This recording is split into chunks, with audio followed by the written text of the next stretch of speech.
Kirk Walker here, Division One Roofing again. Out here doing some work in the community. Noticed some missing shingles on this house, so knock on the door.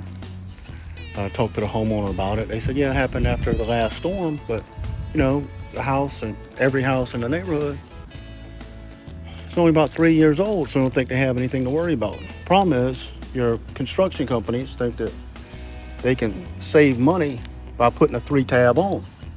Thing is, these 3 tabs don't hold up if the wind gets over 60 mile an hour.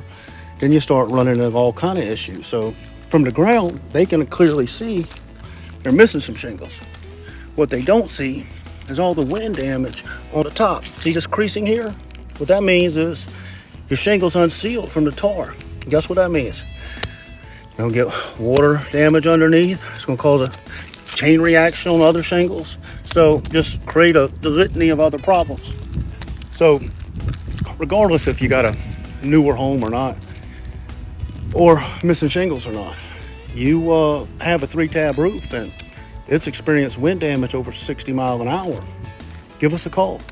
Better be safe than sorry. These things start coming off or lifting up, rain gets underneath, and all of a sudden you got wet decking, then you got wet insulation, now your ceiling showing spots, now you got water on all your wires, and it's a much bigger problem. So give us a call, see if we can help.